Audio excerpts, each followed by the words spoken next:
Vivemos em uma sociedade profundamente influenciada pelo pós-modernismo. Estamos na era das muitas ideias, conceitos e valores. Como viver em família nesta era? Como criar filhos nesta época, quando parece que eles é que sabem de tudo? O Encontro com a Palavra está apresentando a série Família. Vamos ao programa de hoje com o pastor Edson Bruno.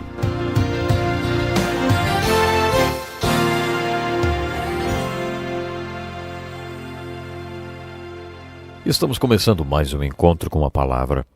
É uma bênção muito grande para toda a equipe do nosso programa, sua atenção nesses momentos que passamos juntos. Estamos estudando casamento e família à luz da Bíblia e gostaria de contar a vocês uma experiência. Um dos melhores psicólogos cristãos que conheço é Henry Brandt. Ele fez uma série de conferências alguns anos atrás. Uma noite, ele conduziu um fórum de discussão com perguntas e respostas. A maioria das pessoas que participou desse congresso era gente bem posicionada.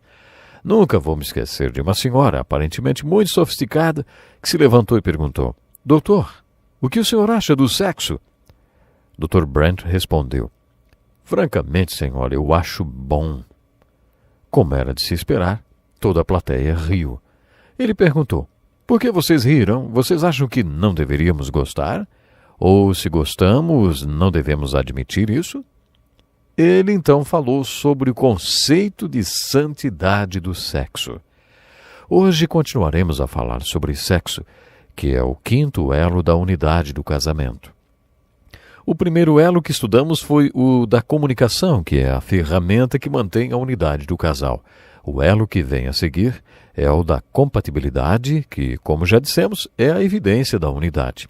Focalizamos bem de perto esse assunto. O elo do meio é a dinâmica da unidade, o amor ágape. E o que vem a seguir é o da compreensão, que, como já vimos, corresponde ao crescimento da unidade. Falamos sobre compreensão em 9 programas. Esse assunto é muito importante.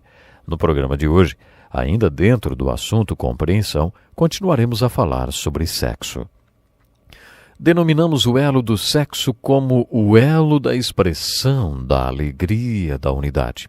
Como vimos no último programa, as Escrituras mostram que Deus planejou o sexo para a procriação. Isso parece ser óbvio e se encaixa no cenário do relato da criação no livro de Gênesis. O sexo é parte vital do plano de Deus para povoar a terra. Isso também se aplica ao mundo animal. Mas há muita coisa no relacionamento físico entre o homem e a mulher que vai além da simples copulação e coabitação existentes no mundo animal. Também já vimos nas Escrituras que o sexo, além de ter sido projetado para a procriação, também é uma forma de expressão. O plano de Deus, quando uniu um homem e uma mulher através do sexo, quando criou o macho e a fêmea, foi que eles se expressassem através do ato sexual. Se você estudar o mundo animal, vai observar que o homem e a mulher são os únicos seres que durante o ato sexual olham um para o outro. Talvez Deus esteja mostrando algo com isso, que o sexo é um veículo de expressão entre o casal. Neste estudo dos elos do casamento, já dissemos que o sexo deve ser uma expressão de alegria na comunicação, da compatibilidade, da compreensão e, é claro, do amor entre o casal.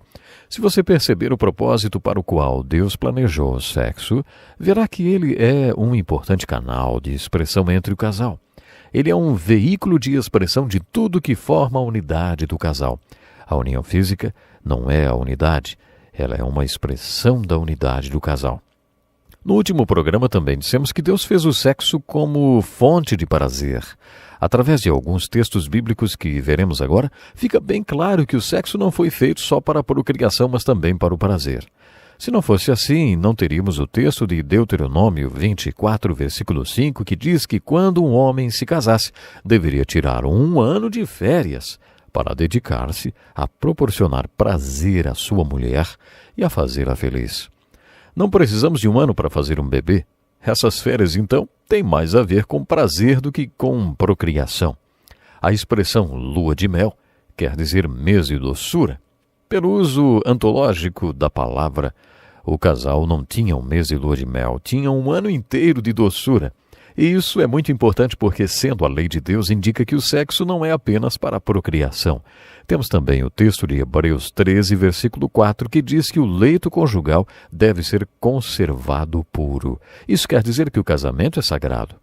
A mesma coisa é enfatizada em 1 Coríntios capítulo 7, que veremos mais de perto daqui a pouco. Através destes textos, vemos que Deus não criou o sexo só para a procriação. Ele o fez com uma expressão e para o prazer. Não é meu objetivo principal aqui combater a homossexualidade. Esse assunto não é problema seu até que um de seus filhos revele que é um homossexual. Isso faria uma grande diferença e mudaria toda a sua perspectiva a respeito do assunto. Uma coisa eu posso dizer: se um de meus filhos dissesse que era homossexual, eu lamentaria muito por ele. Primeiro, porque eu não acho que isso o faria feliz. É uma opção de vida que não traz felicidade, porque não foi planejada por Deus. E depois, porque não foi isso que Deus imaginou quando criou o sexo.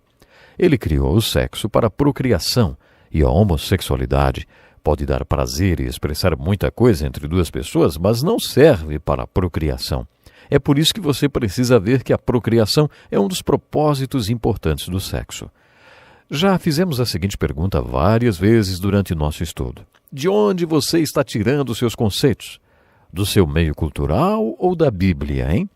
Fizemos essa pergunta quando falamos sobre a definição de papéis. Você se lembra? Qual é a definição do papel da mulher e da mãe, hein?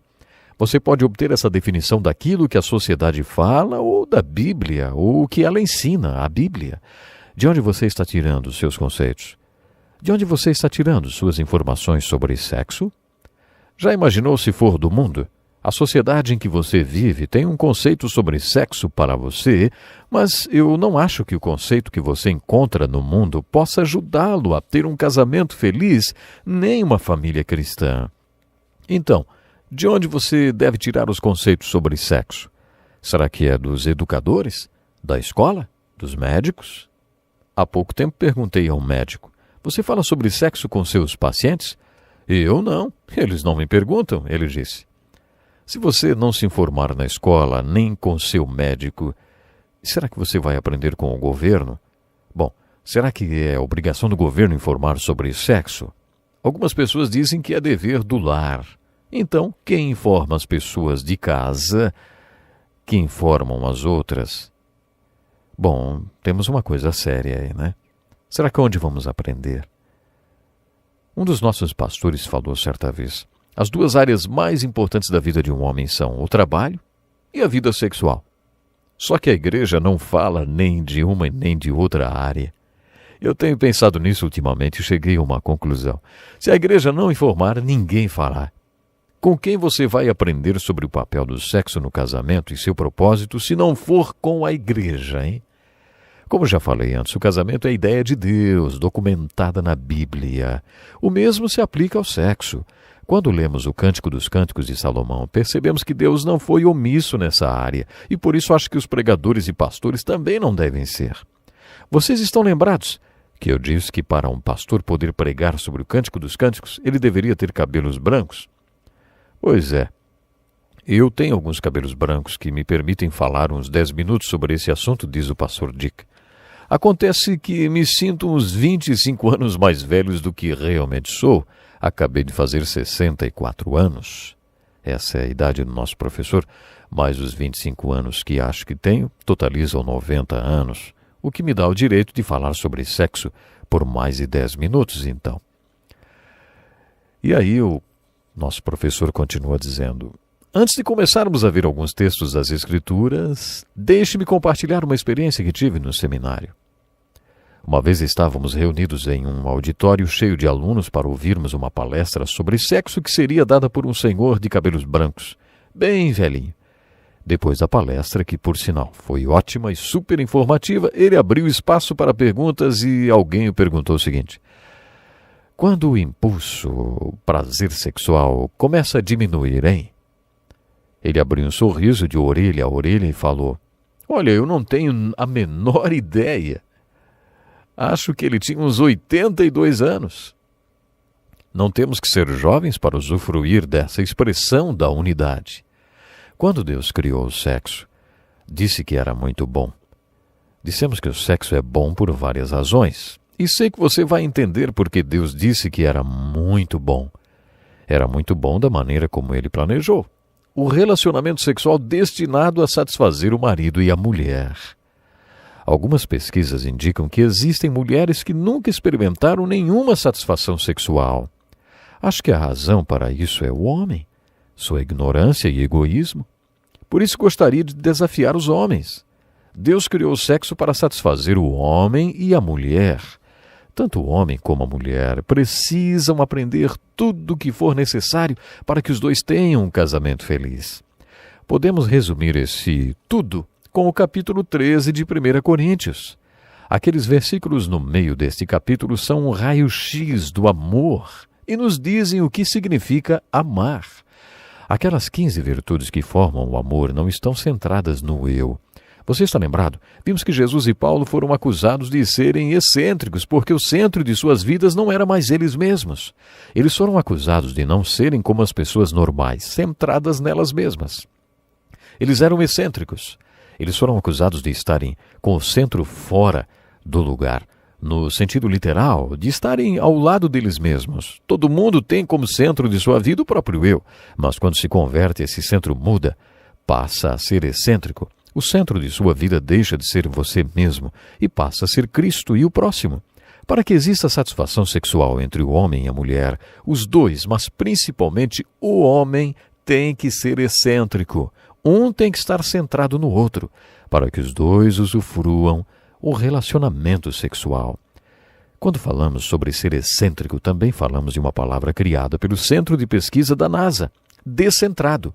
Eles usam essa palavra quando algo entra em órbita e tem o seu próprio centro alterado, descentrado. Paulo afirma em 2 Coríntios capítulo 5 que o seu centro foi alterado quando ele se tornou um cristão.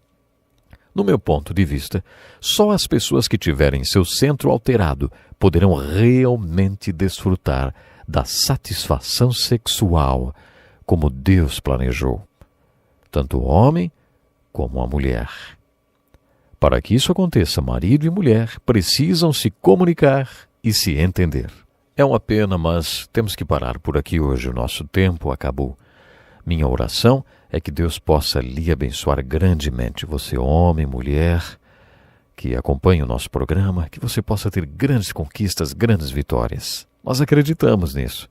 Até o nosso próximo programa e que Deus lhe abençoe.